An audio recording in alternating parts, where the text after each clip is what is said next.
Assalamualaikum warahmatullahi wabarakatuh. Hari ini saya akan mencoba mewawancarai Ibu Kepala Sekolah SD 25/1 Kampung Baru, Kecamatan Muara Tembesi, Kabupaten Batanghari, yaitu Ibu Ratna SPD SD. Nah, saya akan mulai berbincang-bincang dengan Ibu Ratna yang telah siap. Assalamualaikum Ibu. Waalaikumsalam Ibu Suci. Bagaimana kabarnya hari ini Ibu? Insya Allah kabar baik. Alhamdulillah.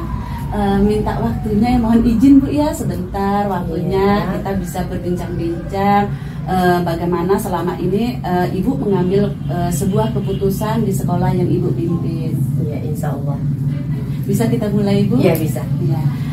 Pertanyaan pertama Ibu, selama ini bagaimana Ibu dapat mengidentifikasi kasus-kasus yang merupakan dilema etika atau bujukan moral? Baiklah, biasanya saya melihat dulu kasusnya.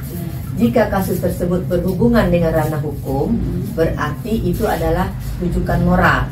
Tetapi jika tidak berhubungan dengan ranah hukum atau dapat dikatakan benar lawan benar, berarti itu dilema etika.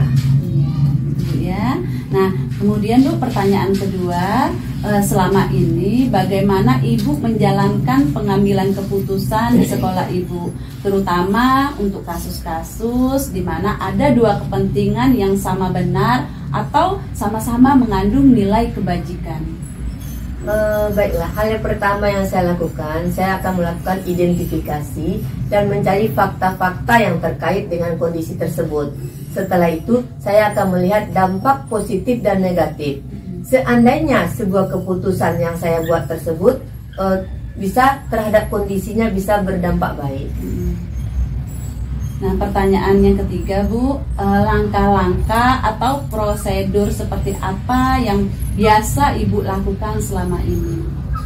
Langkah-langkah yang saya lakukan yaitu diawali dengan mengidentifikasi kasus tersebut.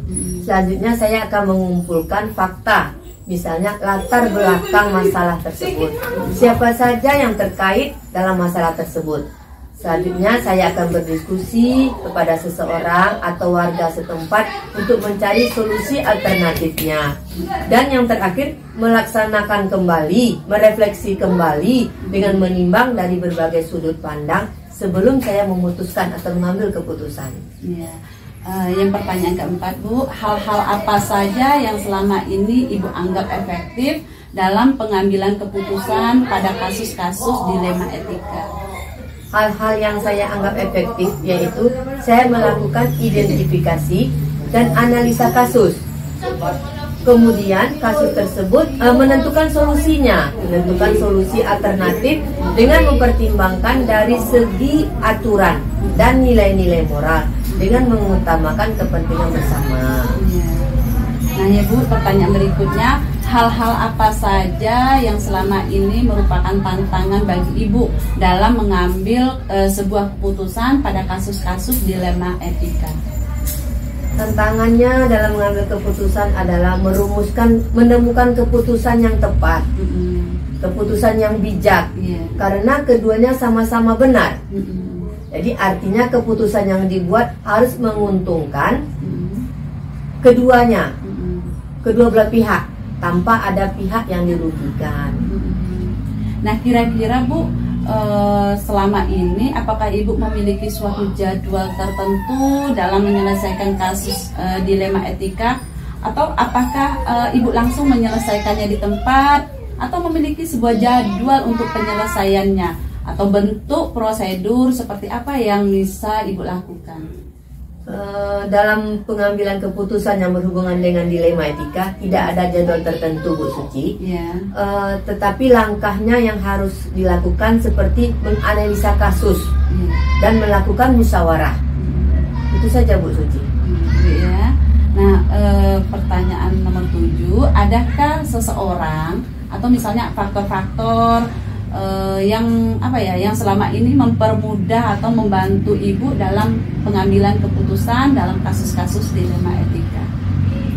Dalam mengambil keputusan, saya kira agak rumitnya saya akan bekerja sama dengan warga sekolah, orang terdekat dalam sebuah kasus atau orang yang kira-kira memiliki pemahaman terkait dengan masalah tersebut. Jadi kalau misalnya keputusannya agak rumit, Ibu akan bersama dengan warga sekolah. Oke Bu, pertanyaan terakhir. Dari semua hal yang telah Ibu sampaikan tadi, pembelajaran apa yang dapat Ibu petik dari pengalaman Ibu dalam mengambil keputusan dilema etika? Pelajaran yang dapat dipetik dalam pengambilan keputusan dilema etika ini, saya menjadi lebih bijak dalam mengambil sebuah keputusan dengan terlebih dahulu menganalisa dengan berbagai pertimbangan. Jadi tidak dengan tergesa-gesa, harus melalui pertimbangan-pertimbangan yang mantap. Mungkin hanya itu Bu Suci. Ya, terima kasih banyak Ibu. Kita sudah berbincang-bincang di sini bagaimana proses pengambilan keputusan yang di sekolah yang Ibu pimpin. Terima kasih sudah menyediakan waktunya untuk saya. Saya mohon izin. Terima kasih banyak Bu ya. Iya, Bu, Assalamualaikum. sama-sama. Waalaikumsalam.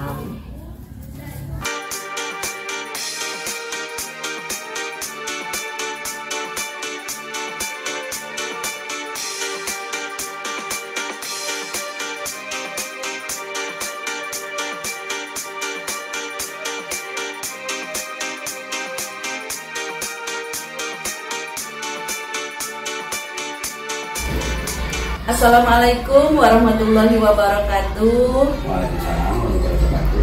Hari ini saya akan mewawancarai Bapak Kepala Sekolah SD 73 Strip 1 Sukaramai, Kecamatan Muara Besi, Kabupaten Batanghari, bersama Bapak Hermaidi SPD. Assalamualaikum warahmatullahi wabarakatuh, Bapak. Waalaikumsalam warahmatullahi wabarakatuh. Bagaimana kabarnya Bapak hari ini, Bapak? Alhamdulillah sehat walafiat. Alhamdulillah sehat. Bapak, saya mohon izin waktunya untuk sedikit berbincang-bincang terkait proses bagaimana Bapak selama ini mengambil keputusan di sekolah yang Bapak pimpin. Begini Pak, selama ini bagaimana Bapak mengidentifikasi kasus-kasus yang merupakan dilema etika atau rujukan moral? Jika kasus terjadi pada kondisi benar, melawan benar, itu dikatakan dilema etika. Sedangkan rujukan moral suatu keadaan yang harus mengambil keputusan di antara benar dan salah. Ya, jadi bagaimana Bapak menjalankan pengambilan keputusan di sekolah Bapak, terutama untuk kasus-kasus di mana ada dua kepentingan yang sama-sama benar atau sama-sama mengandung nilai kebajikan? Ya, tentunya sebelum kita mengambil keputusan, kita harus melakukan identifikasi, kita menganalisa suatu kasus yang terkait dengan fakta-fakta, kemudian kita menimbang dampak positif dan negatif bagi seseorang atau suatu kelompok. Nah, terus langkah-langkah atau prosedur seperti apa yang biasa Bapak lakukan selama ini?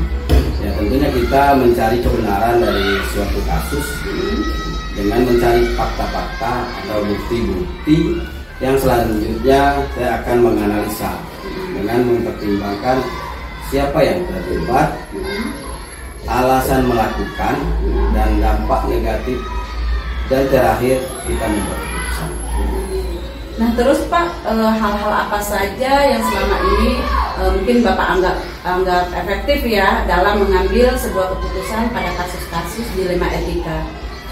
Ya, tentunya saya anggap suatu hal yang efektif yaitu dengan menelaah terlebih dahulu suatu kasus tersebut dengan mempertimbangkan hal apa yang mendasari atau yang menjadi latar belakang dampak positif dan negatif, apakah mengutamakan kepentingan orang banyak.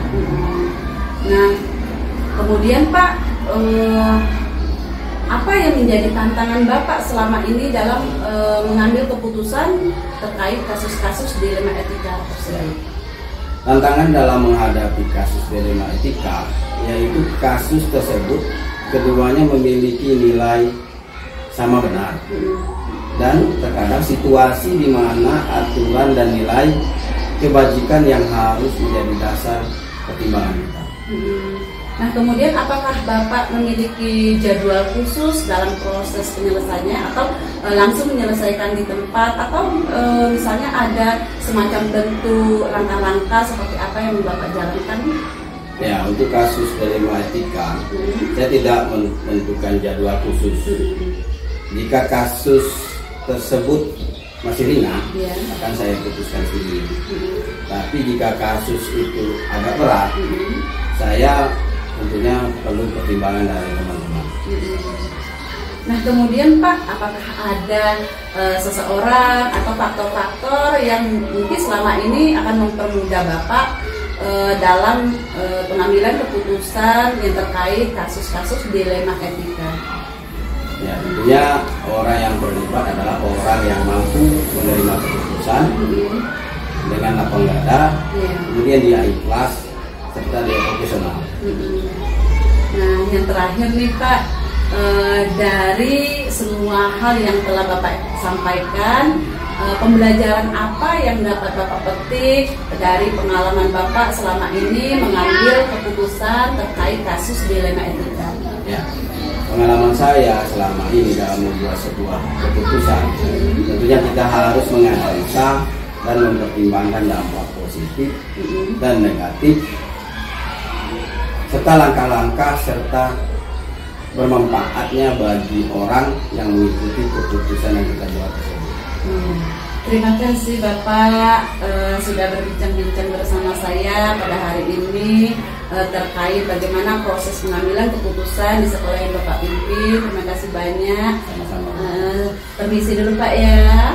Ya, assalamualaikum warahmatullahi wabarakatuh. Waalaikumsalam.